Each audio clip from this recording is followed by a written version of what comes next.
next question? Do you have a favorite of the Yoko Ono songs you've done? Okay, so do you have a favorite of the Yoko Ono songs? I think I did my favorite ones yesterday. Anybody at the concert yesterday? Yeah? Okay.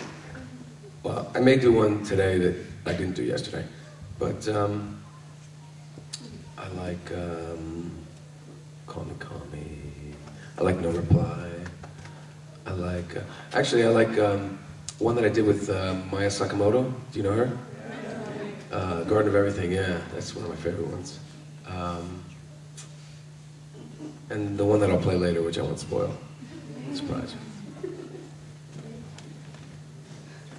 wondering what kind of acoustic you used on Bite the Hand. Okay, so what kind of acoustic did you use in Bite the Hand? I actually used the first guitar that I ever had, good guitar that I ever had. My mom bought me when I was 12. It's a Martin D18. It's very plain, but you know, back in that day, it was like, wow. You know, we didn't have any money, and she spent like a month's worth of food money on the guitar. So I thought, shit, I have to get good now. So that's when I started practicing. That's an interesting story, though, about that session. What? Oh, yeah. All right, let me elaborate. Because maybe someone will ask this anyway. When I went in to do that song, Could You Bite the Hand, Yoko had given me, I went in to sing Stray, and I was sick. I had the flu, and I went in, and it was just like, I sounded like a crow. And I felt so bad because she'd come all the way from Tokyo to New York to record, and she was paying for the studio time, and I was like, oh man. I just felt bad that I was so sick and I couldn't give her what she really wanted. And so she gave me a tape of Could You Bite the Hand that the Seatbelts had played, and it was really cool. It was like Brazilian kind of samba, and she wanted me to play guitar on it. And I brought it home and I was like, what am I going to do on this? Because I thought it was great the way it was, and didn't think that I could add anything to it. So I came back the next day because I had to sing Stray again, because I just did shit the night before. And she said, let's start out, you know, you play some guitar. So as I was warming up in the control room, I was playing it by myself, and she was like, wait, forget the tape. Go out there and record it by yourself. So, and that's what's on the recording. It was totally spontaneous, and we had no idea that it was going to be recorded that way, so that was kind of cool. And it's the only Yoko song that I actually play guitar on. There you go. What's it like performing with the Seatbelts? It was really cool. They're a great bunch of people. And I'm not sure how many people are actually in the band and how many were augmenting, because there were horns and strings, and I think, let's see, Hitoshi's the bass player. Anybody know the drummer's name? Come on, you people.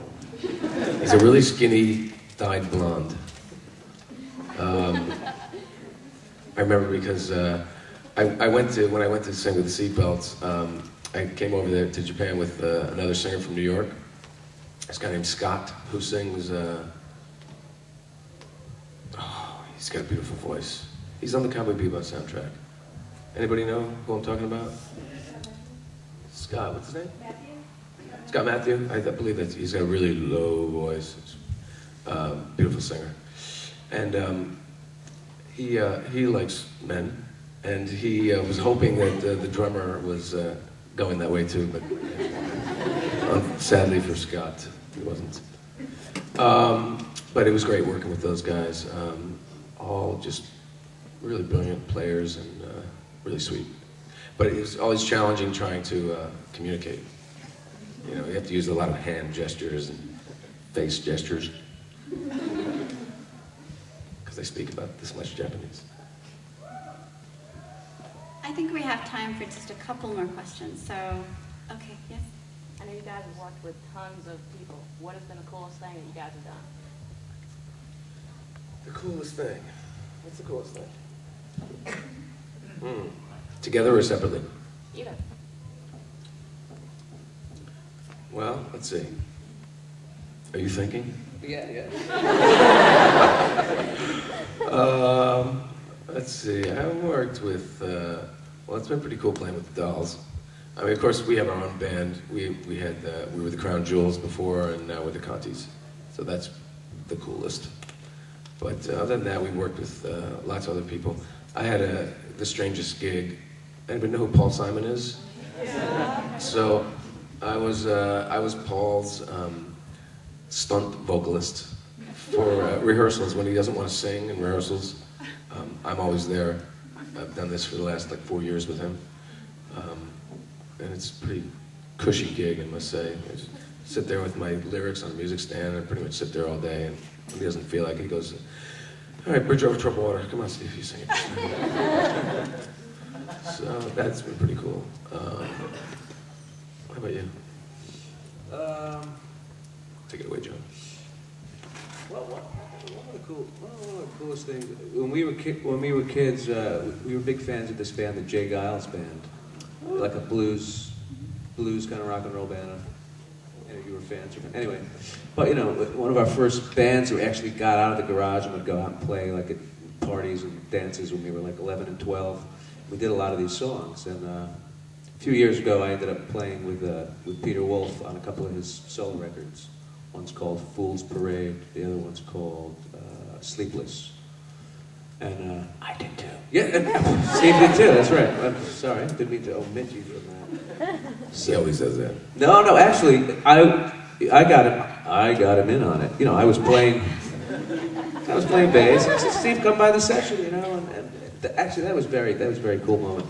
And because a friend of ours is producing it, and just come by, and we're just introducing him to Peter. We're sitting on the couch. Steve picks up the guitar, starts playing some kind of obscure Jay Giles songs, and Peter's like, "Man, shit, I don't even remember that one." And we just happened to be in the studio that they had recorded one of their classic records, back in the '70s.